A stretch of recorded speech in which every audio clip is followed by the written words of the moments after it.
જમીન માપણીના કામમાં સરળતા લાવવા અને ફાઇલોના ચક્કરનું ભારણ ઘટાડવા ગુજરાત સરકારે મહત્વનો નિર્ણય લીધો છે. હવે ખાનગી લાયસન્સી સર્વેયરોને લાયસન્સ જારી કરવાની સત્તા જિલ્લા કલેક્ટર સોંપી દેવામાં આવી છે. 4 ડિસેમ્બર 2025થી નવો નિયમ લાગુ કરી દેવામાં આવ્યો છે. જસદણના આટકોટમાં નિર્ભયા કાંડ જેવી ઘટના બનતા ચકચાર મચી છે.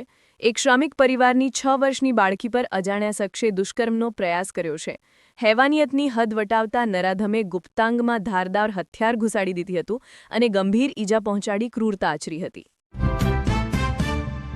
જાન્યુઆરી મહિનામાં ધોરણ 9થી 12ની પ્રીલિમ પરીક્ષા અને બીજી કસોટી વાસી ઉત્તરાયણના બીજા દિવસથી એટલે કે તારીખ 16 જાન્યુઆરીથી શરૂ થનારી છે અને આ પ્રકારના ટાઈમટેબલ સામે વાલીઓ અને વિદ્યાર્થીઓમાં પણ કચવાટ છે.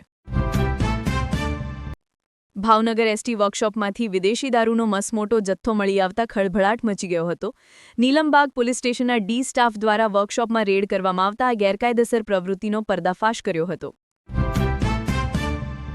ભાવનગરની નેરવા કંપનીના ફિલ્ડ ઓફિસરને એપ્લિકેશન ડાઉનલોડ કરવી, સ્ટોક માર્કેટમાં નફાની લાલચ આપી ₹1.90 કરોડની છેતરપિંડી અને વિશ્વાસઘાત આચરનાર વધુ શખ્સને સાયબર ક્રાઇમ પોલીસે ઝડપી લઈ 2 દિવસના રિમાન્ડ મેળવ્યા છે. આણંદ જિલ્લાના વાસદ નજીક મહી નદીના પટમાં છેલ્લા ઘણા સમયથી ચાલી રહેલા બેફામ અને ગેરકાયદેસર રેતી ખનન પર ગાંધીનગર, વડોદરા અને પંચમહાલની ફ્લાઇંગ સ્ક્વોડે દરોડો પાડી સપાટો બોલાવ્યો છે, જેમાં ખનન માફિયા તો નાસી છૂટ્યા હતા. અમદાવાદના કૃષ્ણનગરમાં તસ્કરોનો તરખાટ, ગોગા મહારાજના મંદિરમાંથી 1.20 લાખની ચાંદીની મૂર્તિઓ અને છત્તરની ચોરી. અમદાવાદમાં સાયબર ઠગાઈનો વધુ એક ગંભીર કિસ્સો નોંધાયો છે, જેમાં નકલી સીબીઆઈ અધિકારી તરીકે ઓળખ આપનાર શખ્સોએ 77 વર્ષીય નિવૃત્ત મેનેજરને ચાઇલ્ડ પોર્નોગ્રાફી અને ગેરકાયદે જુગારના ખોટા કેસમાં ફસાવવાની ધમકી આપીને ₹20,53,986 પડાવી લીધા છે. દર્શક મિત્રો, આગળના સમાચાર પહેલા એક વિનંતી છે. જો હજી તમે અમારી ચેનલ વિશ્વદર્શન સબસ્ક્રાઇબ નથી કરી તો એકવાર કરી લેવા નમ્ર વિનંતી. રાજસ્થાનના સીકર જિલ્લાના ફતેપુર પાસે સર્જાયેલા એક ગંભીર માર્ગ અકસ્માતમાં ગુજરાતના 4 યાત્રાળુઓના કમકમાટીભર્યા મોત નીપજ્યા છે. આ અકસ્માતમાં 28 લોકો ઈજાગ્રસ્ત થયા છે. પ્રાણ પ્રશ્ન ઉકેલવામાં નિષ્ફળ રહેતા ભાજપના ચૂંટાયેલા જનપ્રતિનિધિઓ હવે પ્રજાના રોષનો ભોગ બની રહ્યા છે. ઠક્કરબાપા નગરમાં ગટર સહિત અન્ય સમસ્યા ન ઉકેલાતા સ્થાનિકોએ ભાજપના ધારાસભ્ય વિરુદ્ધ નારેબાજી કરી હતી. ગુજરાતમાં કુદરતી આફતથી 10 મહિનામાં 230 વ્યક્તિના મૃત્યુ થયા છે, જ્યારે છેલ્લા 5 વર્ષમાં કુદરતી આફતમાં ભોગ બનનારા ગુજરાતીઓના મોતનો આંકડો ચોંકાવનારો રહ્યો છે. સુરેન્દ્રનગર મહાનગરપાલિકા દ્વારા સિંગલ યુઝ પ્લાસ્ટિકના વેચાણ અને વપરાશ સામે ઝુંબેશ અંતર્ગત 80 ફૂટ રોડ પર આવેલી ઉમિયા ટાઉનશીપ નજીક ચાલી રહેલા ઓમ માવાના ગેરકાયદેસર કારખાના પર દરોડા પાડવામાં આવ્યા હતા.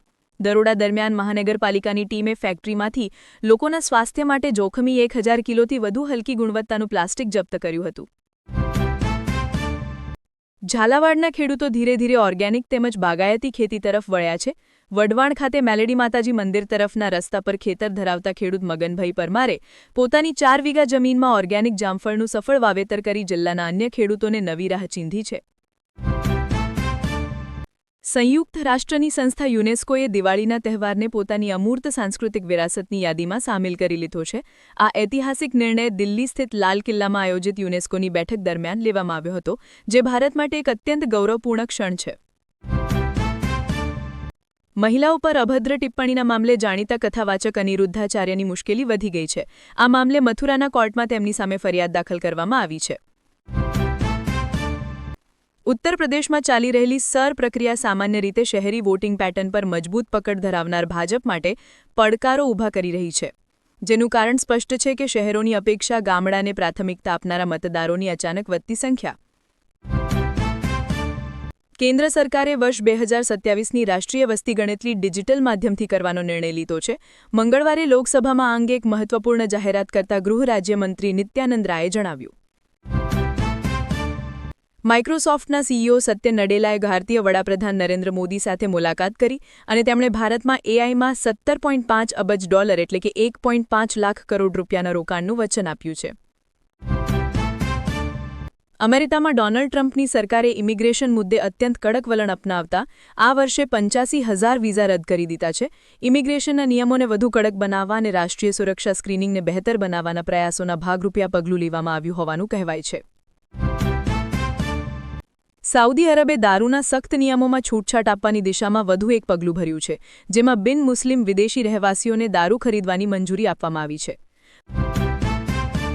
પાકિસ્તાનમાં ફરી વિભાજનની ચર્ચાએ જોર પકડ્યું છે.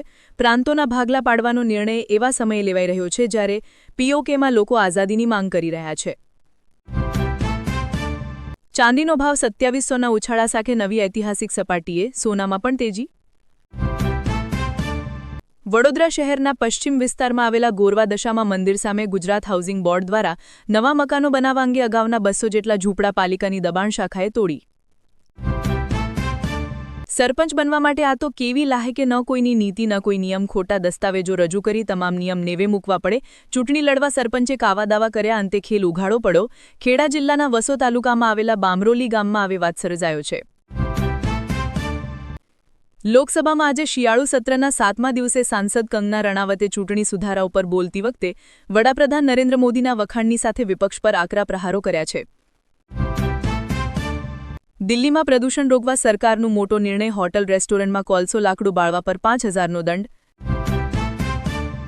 વડોદરા નેશનલ હાઇવે પર ભયાનક અકસ્માત, બાઇકને ટ્રેક્ટરે ટક્કર મારતા દંપતીનું કરુણ મોત, ચાલક ઝડપાયો. દર્શક મિત્રો, આજના સમાચાર અહીં પૂરા થાય છે. તમે કયા જિલ્લામાંથી અમારા સમાચાર સાંભળો છો એમને કોમેન્ટ્સમાં જણાવો. દરરોજ સમાચાર સાંભળવા અમારી ચેનલ વિશ્વદર્શનને લાઇક કરો, શેર કરો અને સબસ્ક્રાઇબ જરૂર કરજો. મળીએ કાલે નવા સમાચાર સાથે.